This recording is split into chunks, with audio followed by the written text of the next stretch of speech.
Sejam bem-vindos a mais um estudo do canal Clamando no Deserto.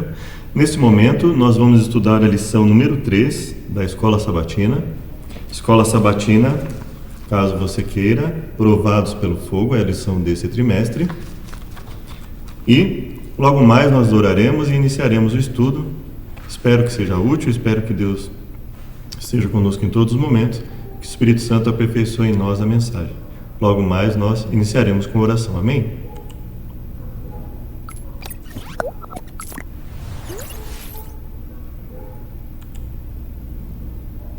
Obrigado, Deus, por mais uma chance que temos de aprender a Tua mensagem. Nos perdoe por nossas falhas, pecados, nos purifique e nos fortaleça em todas as coisas. Livra-nos de todos os males, nos dê sabedoria para falar conforme a Tua vontade. Nós imploramos em nome de Jesus. Amém. Vamos então começar a lição número 3, a gaiola. O verso para memorizar está em 1 Pedro, capítulo 1, verso 6. Nisso vocês exultam, embora no presente, por breve tempo, se necessário, sejam contristados por várias provações. Eu vou só, como nós vamos ler 1 Pedro, capítulo 1, de 6 a 9 logo mais, então aí nós damos continuidade ao contexto em que esse verso foi escrito, e vamos lá então para o comentário da lição de sábado.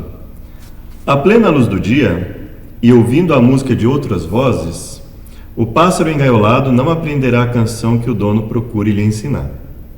Aprende um fragmento dessa, um trinado daquela, mas nunca uma melodia determinada e completa. Eis, porém, que o dono cobre a gaiola e a coloca onde o pássaro não ouvirá, senão o canto que se lhe pretende ensinar. Nas trevas, o pássaro tenta e tenta de novo modular aquele canto, até que por fim ou entoa a imperfeita melodia. O pássaro pode então sair da obscuridade e voltar à luz. Não esquecerá jamais a melodia que lhe foi ensinada. É assim que Deus procede com seus filhos. Ele tem um canto para nos ensinar, e quando o houvermos aprendido no meio das sombras da aflição, poderemos cantá-lo para sempre. Então veja, eis que porém que o dono cobre a gaiola e coloca onde o pássaro não ouvirá senão o canto que ele pretende ensinar. Nas trevas o pássaro tenta modular o canto até que por fim entoe a melodia. Então ela fala da questão da necessidade, um complemento aqui das lições anteriores sobre os crisóis, né? Em que ela faz Ellen White faz um outro paralelo. Está no livro A Ciência do Bom Viver, página 472. Então ela faz um paralelo dizendo que existem momentos em que Deus nos coloca em circunstâncias que nos farão refletir melhor sobre a nossa própria vida, a nossa comunhão diante dele. Então, por isso, a questão da gaiola, né? Ela coloca, o pássaro pode então sair nas trevas, o pássaro tenta, né? Até que ele entoa a melodia perfeita. Aí ele consegue sair da obscuridade e voltar à luz. Então, ou seja, ela coloca aqui como a intenção de Deus, como às vezes nos colocando em determinadas circunstâncias restritas, para que nós possamos assim nos desenvolver espiritualmente e assim consigamos honrá-lo.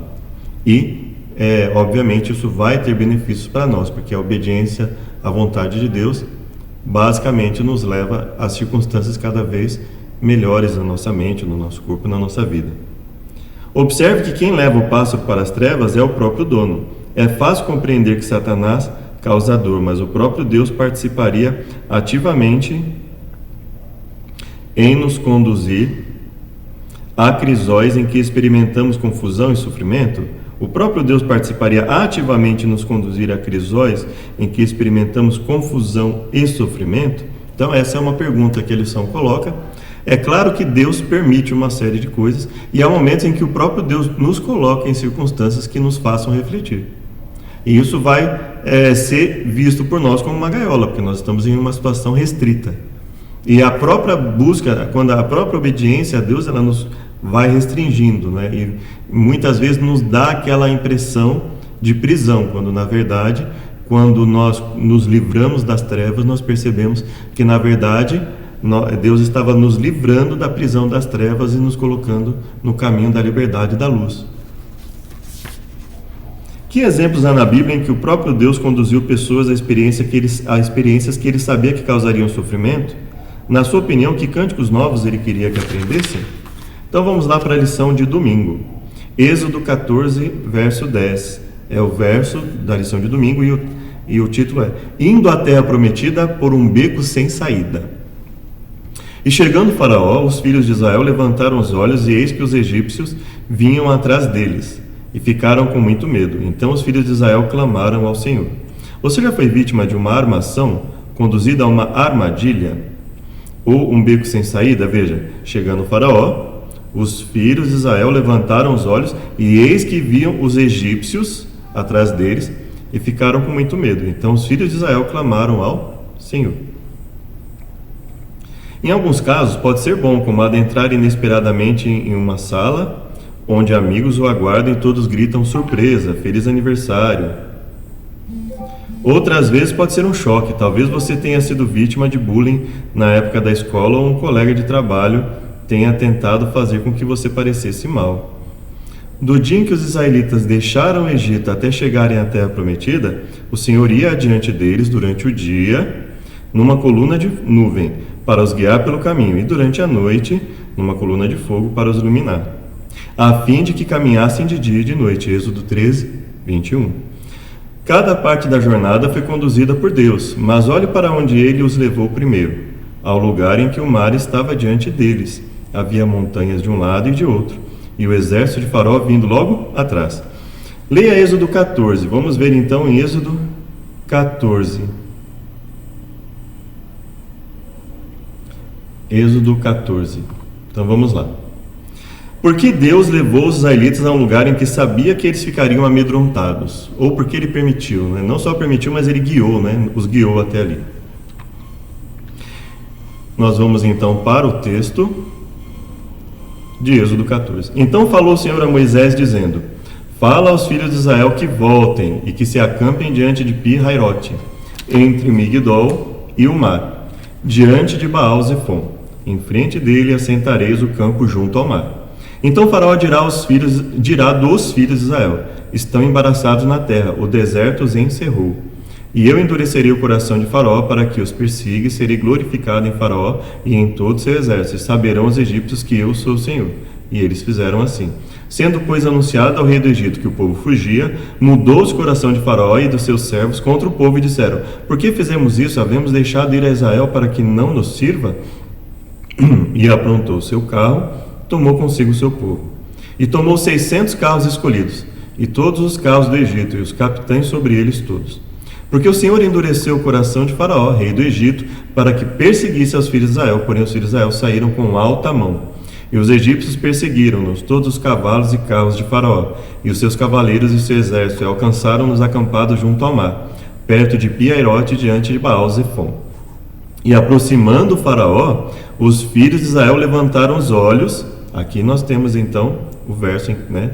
E eis que os egípcios vinham atrás deles e temeram muito. Então os filhos de Israel clamaram ao Senhor. Então, é lógico que nós temos que levar em conta, nós precisamos levar em conta aqui a questão envolvendo coisas que Deus permite e são personalizadas como se o próprio Deus tivesse feito. Mas é evidente que Deus estava guiando o povo e ele permitindo que Faraó perseguisse o povo novamente, ele estaria permitindo que o povo ficasse numa situação difícil. E aí nós vamos buscar entender um pouco mais isso através da continuidade da leitura do texto. Disseram a Moisés: Não havia sepulcros no Egito para nos tirar de lá, para que morramos nesse deserto? Por que nos fizeste isso, fazendo-nos sair do Egito?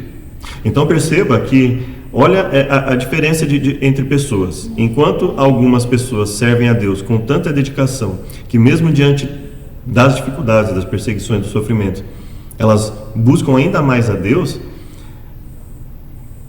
essas pessoas chegaram até Moisés e o culparam por algo que eles fizeram porque eles quiseram sair. Eles poderiam ter ficado lá no Egito depois que os primogênitos foram mortos, e eles saíram junto com Moisés. E eles viram várias vezes que Deus estava com Moisés. Então essa fala, indo até Moisés falar, basicamente é uma grande falta de fé em relação ao próprio Deus, ou seja, é um descontentamento com Deus que é projetado sobre Moisés, porque eles não poderiam fazer nada contra Deus, então eles vão até o mensageiro de Deus para reclamar, ao invés de ir até Moisés e buscar força espiritual e ajudar a fortalecer Moisés e se fortalecerem uns aos outros. Não é essa palavra que te falamos no Egito, dizendo: deixa-nos que sirvamos aos egípcios, pois que melhor nos fora servir aos egípcios do que morrermos nesse deserto. Depois de tudo que Deus havia feito, eles ainda estavam questionando o fato. Veja, Faraó não teve poder para impedir nenhuma das pragas, e ainda assim eles estavam com medo por Faraó estar ali com eles, ou seja, aquilo que Deus estava colocando para fortalecer a fé de alguns, estava enfraquecendo a fé em relação a outras pessoas. Por quê? Porque Deus, por culpa de Deus? Não, porque as pessoas efetivamente viram tudo, uma série de sinais, e ainda assim estavam com o coração endurecido. Moisés, porém, disse ao povo: não temeis, estai quietos e vede o livramento do Senhor que hoje vos fará, porque aos egípcios que hoje vistes, nunca mais os tornarei a ver. Olha a diferença de comportamento. A diferença de comunhão com Deus se reflete no nosso comportamento. O Senhor pelejará por vós e vós vos calareis. Então o Senhor disse a Moisés: por que clamas a mim? Diz aos filhos de Israel que marchem. Olha só o que Deus fala: diga que marchem, porque eles estão reclamando. Então essa é a diferença, não é? Então, e Deus disse para Moisés: Moisés, siga em frente, não precisa nem vir falar comigo, siga em frente, a ordem já foi dada, eu já dei a ordem, siga em frente. E aí nós sabemos o resultado. Deus honrou Deus honrou a eles naquele momento e os livrou mais uma vez, e ainda assim nós sabemos que durante a peregrinação no deserto as reclamações eram constantes, não é? Seguir a coluna, ou seja, seguir a Deus, não assegura a felicidade em todo o tempo. Às vezes é uma experiência difícil, porque o treinamento na justiça pode nos levar a lugares que testam nosso coração, o qual é enganoso. Nas dificuldades, a chave para saber se estamos seguindo a Deus não é necessariamente a ausência de provações, mas estar aberto à instrução divina e à submissão contínua do nosso coração à sua liderança. Que lição os israelitas aprenderam com essa experiência? Êxodo 14, 31. Então vamos lá em Êxodo 14, 31, que nos diz o seguinte: e viu Israel a grande mão que o Senhor mostrara aos egípcios, e temeu o povo ao Senhor, e creu no Senhor e em Moisés, seu servo. Então veja que muitas vezes Deus permite circunstâncias para fortalecer a nossa fé, para nos colocar diante de determinadas situações em que, a partir do momento que confiemos em Deus e enfrentemos com o poder de Deus, pelo poder de Deus, isso aumenta a nossa fé. Porque confiar em Deus às vezes é tão difícil, mesmo conhecendo muitas das suas maravilhosas promessas. Relembre uma situação difícil a qual você crê que o Senhor o tenha conduzido, a fim de lhe ensinar a acreditar nele e a temê-lo. Águas amargas, segunda-feira. Toda a congregação dos filhos de Israel partiu do deserto de Sim, fazendo suas paradas, segundo o mandamento do Senhor, e acamparam em Refidim. Mas ali não havia água para o povo beber. Talvez não recebamos, aqui é mais um momento de fraqueza, né, do povo, e que Moisés teve que lidar com uma situação difícil. Talvez não recebamos de Deus tudo o que queremos, mas acaso não podemos esperar obter tudo o que precisamos? Percebeu a diferença? Pode ser que não recebamos tudo o que queremos, mas será que nós não vamos receber tudo o que nós precisamos? Eu creio que sim. Deus vai nos dar aquilo que nós realmente precisamos. Não o que achamos que precisamos, mas o que de fato precisamos. Havia algo que os israelitas com certeza precisavam: água. Imediatamente depois que Deus os conduziu por meio de uma nuvem através do Mar Vermelho, eles os seguiram pelo deserto quente e sem água por 3 dias. Naquele lugar, onde era tão difícil encontrar água, o desespero deles é compreensível. Aonde Deus os levou, a coluna foi a Mara, onde enfim havia água. Eles devem ter se sentido animados, porém, quando provaram a água, imediatamente a cuspiram, pois era amarga. E o povo murmurou contra Moisés, dizendo: Que vamos beber? Então, alguns dias depois, a coluna parou onde não havia água. Êxodo 17:1. Leia Êxodo 15, 22 a 27 e 17, 1 a 7. O que Deus revelou aos israelitas sobre si mesmo em Mara e em Refidim? E que lições deveriam ter aprendido? Alguns eu creio que aprenderam, mas nem todos, né?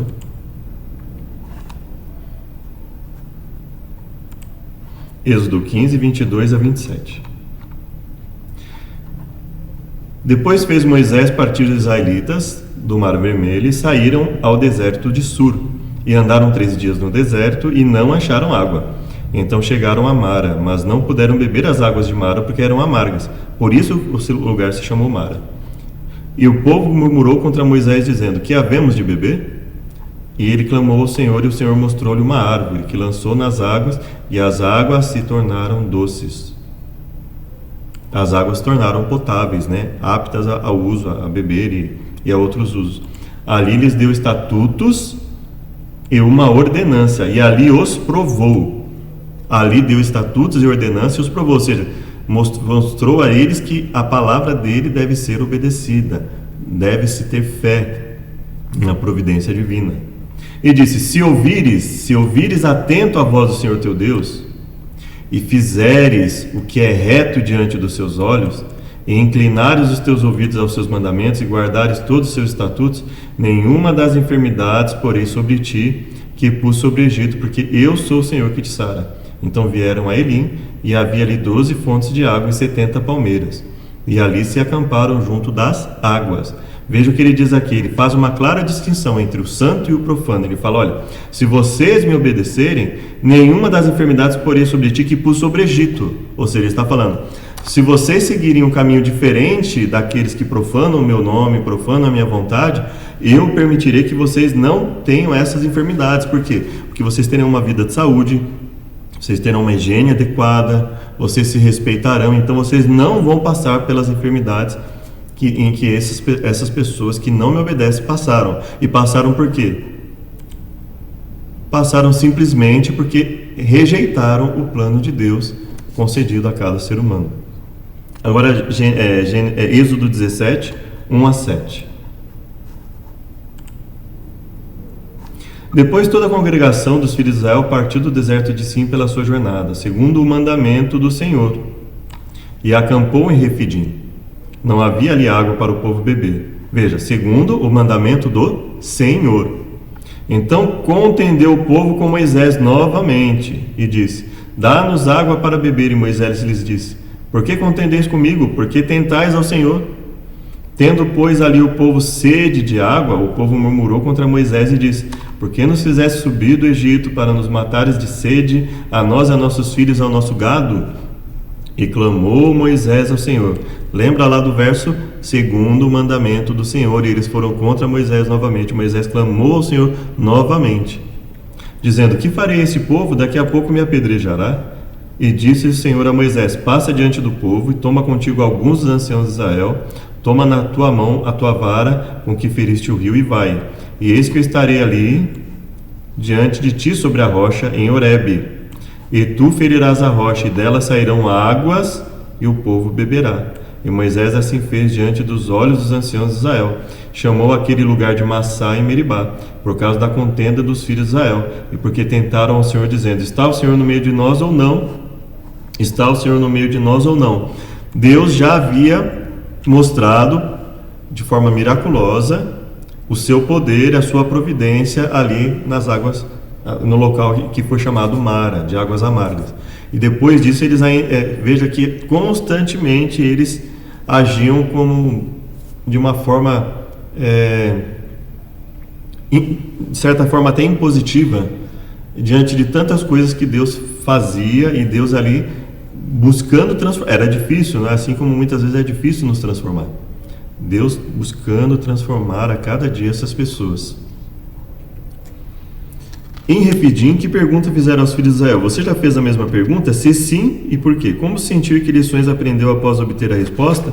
Ou seja, você já se sentiu abandonado por Deus? Se perguntando: será que Deus está comigo? Será que Deus está entre nós? diante de um problema, isso pode, todos nós estamos sujeitos a isso em algum momento da nossa vida, não é? Então, essas histórias que Deus nos conta na sua palavra é justamente para que nós nos fortaleçamos para quando acontecer conosco, diminuir-se cada vez mais o risco de nos perguntarmos a mesma coisa e corrermos o risco de nos enfraquecer espiritualmente. Terça-feira, o grande conflito no deserto. Jesus, cheio do Espírito Santo, voltou do Jordão e foi guiado pelo mesmo Espírito no deserto durante 40 dias, sendo tentado pelo diabo. Nada comeu naqueles dias, ao fim dos quais teve fome. Leia Lucas 4, de 1 a 13. Que lições você pode aprender com esse relato sobre como vencer a tentação e não ceder ao pecado? Então vamos lá. E Jesus, cheio do Espírito Santo, voltou do Jordão e foi levado pelo Espírito ao deserto. 40 dias foi tentado pelo diabo e naqueles dias não comeu coisa alguma. Terminados eles, teve fome. E disse-lhe o diabo: se tu és o Filho de Deus, diz a esta pedra que se transforme em pão. E Jesus lhe respondeu, dizendo: está escrito que nem só de pão viverá o homem, mas de toda a palavra de Deus. E o diabo, levando a um alto monte, mostrou um momento de tempo todos os reinos do mundo. Então, primeiro, ele vence pelas Escrituras. Vamos aqui mostrar o texto. Está escrito: nem só de pão viverá o homem, mas de toda a palavra de Deus. Então, o que ele faz aqui é confrontar a fala de Satanás. Ele fala: olha, Satanás, o homem precisa de alimento, mas existem coisas mais importantes que alimento. E a fé em Deus me permite acreditar que até o momento que for a vontade de Deus, Ele vai me permitir permanecer sem me utilizar disso. E aí ele leva a um monte e ele fala: dar-te-ei tudo isso, portanto, se tu me adorares, tudo será seu.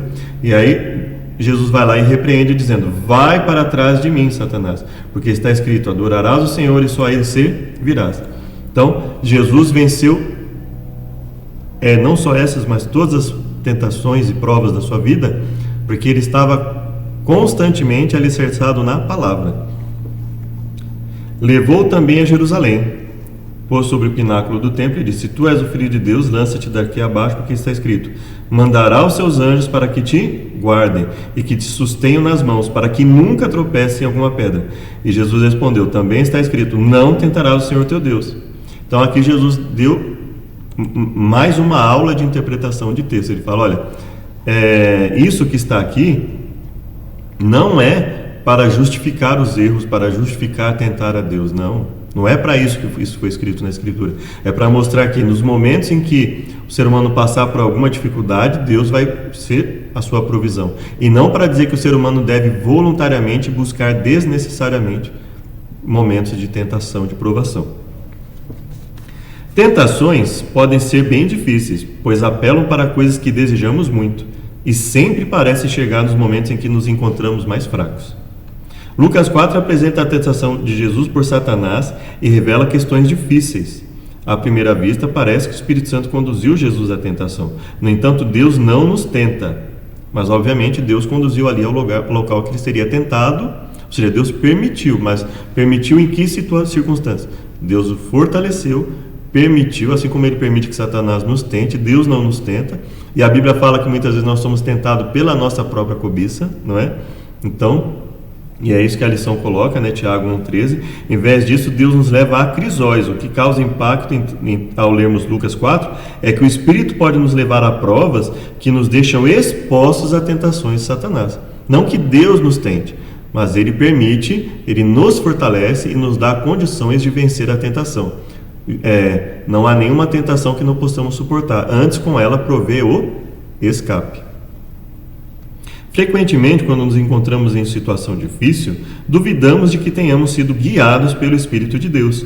No entanto, foi o Espírito que dirigiu Jesus ao deserto para ser tentado por Satanás. Quando Deus nos submete à prova, tem um plano a realizar para o nosso bem. Jesus não confiou presunçosamente nas promessas de Deus, indo sem que ele fosse ordenado ao encontro da tentação, nem se entregou ao desânimo quando ela veio. Não, nós também não devemos agir assim. O Desejado de Todas as Nações, página 92. Lição de quarta, um legado duradouro. Leia 1 Pedro 1, 6 e 7. O que o apóstolo disse? Nisso vocês exultam, embora no presente por breve tempo se necessário, sejam contristados por várias provações. E no que eles poderiam exultar? Bendito seja o Deus e Pai de nosso Senhor Jesus Cristo, que segundo a bondade da sua misericórdia, nos regenerou para uma viva esperança. Nos regenerou, mediante a ressurreição de Jesus Cristo dentre os mortos, para uma herança que não pode ser destruída, que não fica manchada, que não murcha e que está reservada no céu, que são para vocês, que são guardados pelo poder de Deus, mediante a fé, para a salvação preparada para ser revelada no último tempo. E aí então nós entramos no verso. Nisto vocês exultam, ou seja, que Deus nos transforma, Deus nos dá esperança, embora no presente por breve tempo, se necessário, sejam contristados por várias provações, para que, uma vez confirmado o valor da fé que vocês têm, muito mais preciosa do que o ouro perecível, mesmo apurado pelo fogo, resulte em louvor, glória e honra na revelação de Jesus Cristo. Pedro estava escrevendo para pessoas que enfrentavam dificuldades e muitas vezes se sentiam sozinhas. Ele escreveu aos estrangeiros dispersos no Ponto, Galácia, Capadócia, Ásia e Bitínia. Essa é a região que conhecemos atualmente como Turquia Ocidental. Um pouco depois, o apóstolo disse que sabia que estavam experimentando várias provações. O que Pedro quis dizer com estrangeiros e dispersos? Como isso podia ser um peso extra nas provações deles? É que, mesmo em locais em que eles estavam no mesmo povo, eles adquiriam comportamentos diferentes. Então, imagina você estar inserido numa cultura, você percebe que existem elementos nessa cultura que não agradam a Deus e você para de fazer isso. Então você passa a viver ali em alguns momentos até como um estrangeiro. Imagina Noé diante de toda aquela impiedade do seu tempo. Ele praticamente se sentiu um estrangeiro ali naquele local. Ou seja, um herdeiro do reino vivendo em um ambiente totalmente cercado por trevas. Ser cristão naquela época era algo novo. Havia poucos crentes espalhados por vários lugares em que eram a minoria. E muitas vezes eram mal interpretados na melhor das hipóteses e na pior, perseguidos. Pedro lhes assegurou, no entanto, que essas provas não eram aleatórias, nem caóticas. A fé genuína é o objetivo daqueles que perseveram em meio a várias provações. Que suprema segurança Pedro buscou dar a essas pessoas em meio às provações? O que essa esperança significa para nós? Agora nós vamos ler até o verso 9. Uma vez confirmado o valor da fé que vocês têm, ou seja, que segurança foi dada, muito mais preciosa do que o ouro perecível, mesmo apurado pelo fogo, resulte em louvor, glória e honra na revelação de Jesus Cristo. Mesmo sem tê-lo visto, vocês o amam. Mesmo sem tê-lo visto, vocês o amam. Mesmo não vendo agora, mas crendo nele, exultam com uma alegria indescritível e cheia de glória, obtendo o alvo dessa fé, a salvação da nossa vida, a salvação da alma, a salvação da nossa vida. Então, Pedro está dizendo claramente que essa fé, ela é tão forte que ela se torna indescritível e ela nos dá esperança, alegria, mesmo nesse mundo, mesmo diante das perseguições, e termos a esperança de, além de termos a presença de Deus nesse momento, temos a esperança da vida eterna, que é algo indescritível em qualquer que seja o ângulo que nós olhemos, é algo assim, além da nossa compreensão, maravilhoso. Você viver a eternidade sem dor, sem tristeza, sem nada que venha prejudicar a nossa vida. Quaisquer que tenham sido as provações e os sofrimentos deles, como compará-los à eternidade que os espera quando Cristo voltar? As palavras de Pedro para eles são as palavras de Deus para nós, independente do que estejamos enfrentando. Lição de quinta-feira. Provação pelo fogo. Havia um jovem a quem chamaremos de Alex. Ele tinha saído de uma juventude problemática, drogas, violência e uma experiência na prisão. Então, através da bondade de um membro da igreja a quem Alex tinha roubado, ele aprendeu sobre Deus e entregou o coração a Jesus. Embora ainda tivesse problemas e lutas e elementos do passado permanecessem, Alex era uma nova pessoa em Jesus. Ele amava a Deus e procurava expressar esse amor, obedecendo aos seus mandamentos. Em dado momento, sentiu que deveria se tornar pastor. Tudo apontava para isso, sem dúvida, ele estava respondendo ao chamado divino. Na faculdade, as coisas foram bem no início, até que tudo começou a dar errado, sua vida começou a desmoronar. Sua fonte financeira estava secando. Um amigo próximo se voltou contra ele fazendo acusações falsas, mas que prejudicaram sua reputação.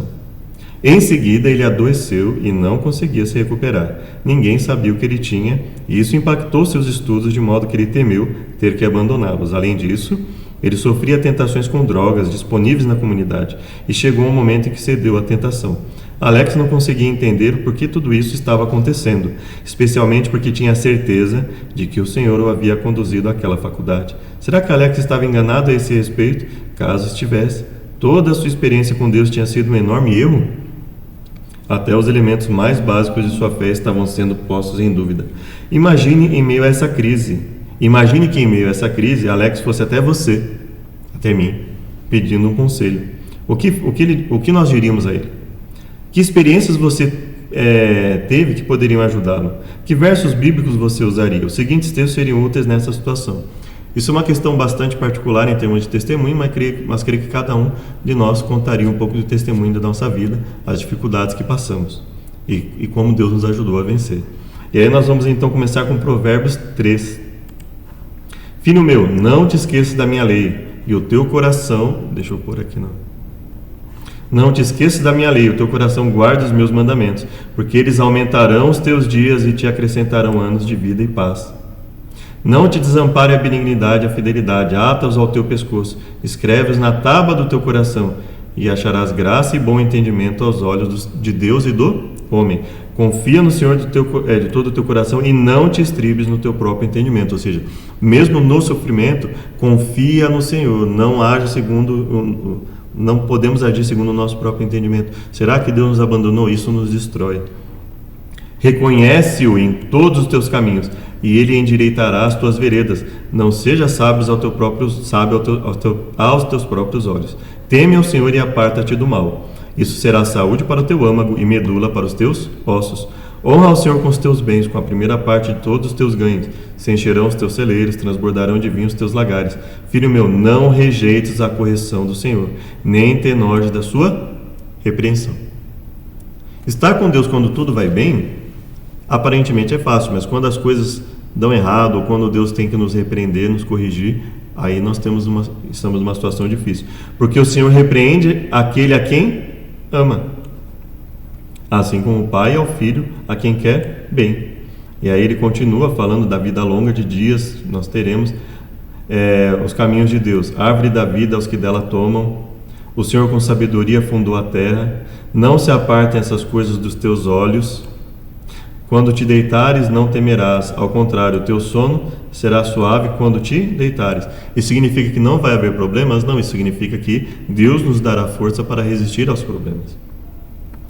Por quê? Porque o Senhor será a tua esperança. O Senhor é a nossa esperança. Jeremias 29,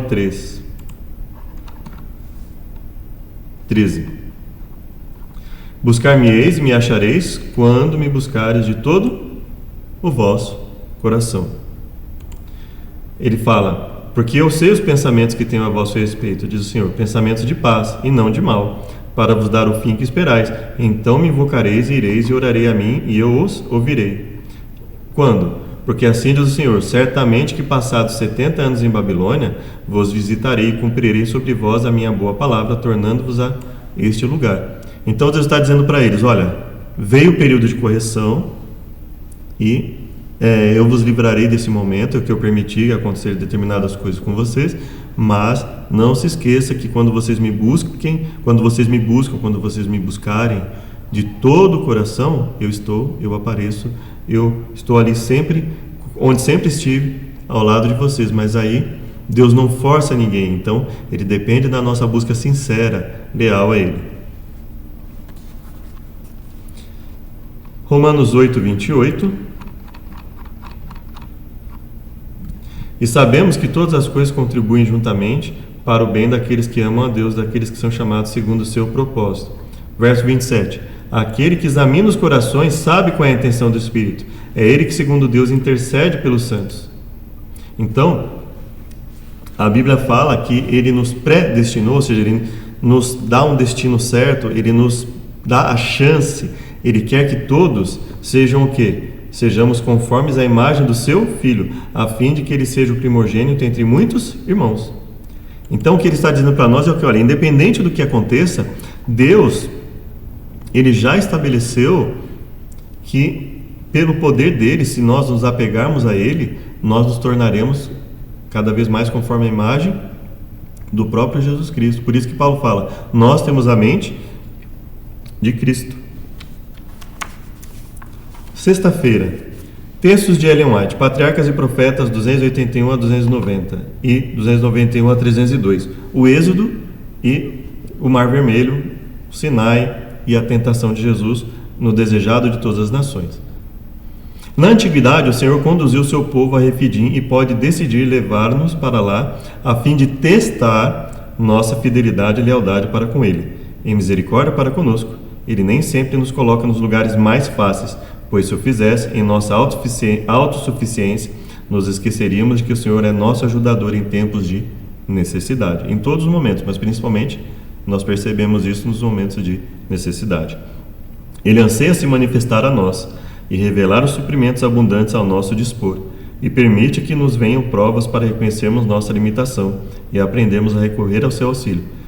Ele faz verter da rocha águas refrescantes. Enquanto não estivermos face a face com Deus, quando veremos como somos vistos e conheceremos como somos conhecidos, nunca saberemos quantos fardos Ele suportou por nós, e quantos mais teria alegremente suportado se, com fé pura, os houvéssemos levado a Ele.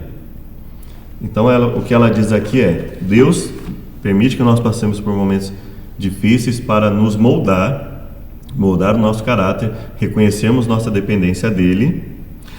Quando nós reconhecemos isso, nós reconhecemos que Ele está conosco em todos os momentos e nós conseguimos passar pelos momentos difíceis, e aí Deus então nos leva até os passos verdejantes, até o momento de tranquilidade. E enquanto não estivermos face a face com Deus, quando veremos como somos vistos e conheceremos como somos conhecidos, nunca saberemos quantos fardos Ele suportou por nós. Ou seja, nós muitas vezes focamos no nosso sofrimento e passamos para olhar, por exemplo, o quanto Deus sofre com tudo isso que acontece.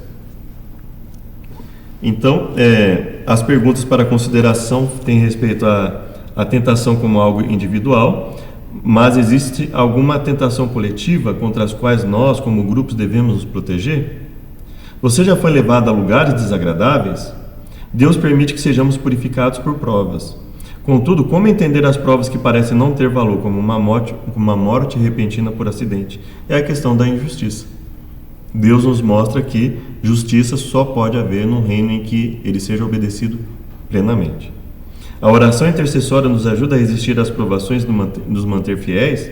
Você acredita no poder da oração intercessória, por exemplo? Uma coisa que você pode comentar com a classe.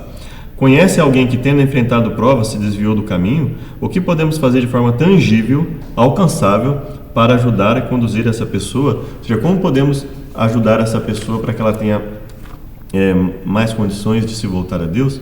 Espero que tenha sido útil, que Deus nos abençoe a todos. Até o próximo estudo, te convido para uma oração final. Obrigado, Deus, por tudo que o Senhor nos tem concedido. Nos abençoe no restante agora dos nossos afazeres, de cada um. Nos permita uma excelente semana na Tua companhia. Nos perdoe por nossas falhas e pecados. Imploramos em nome de Jesus. Amém. Muito obrigado e até o próximo estudo.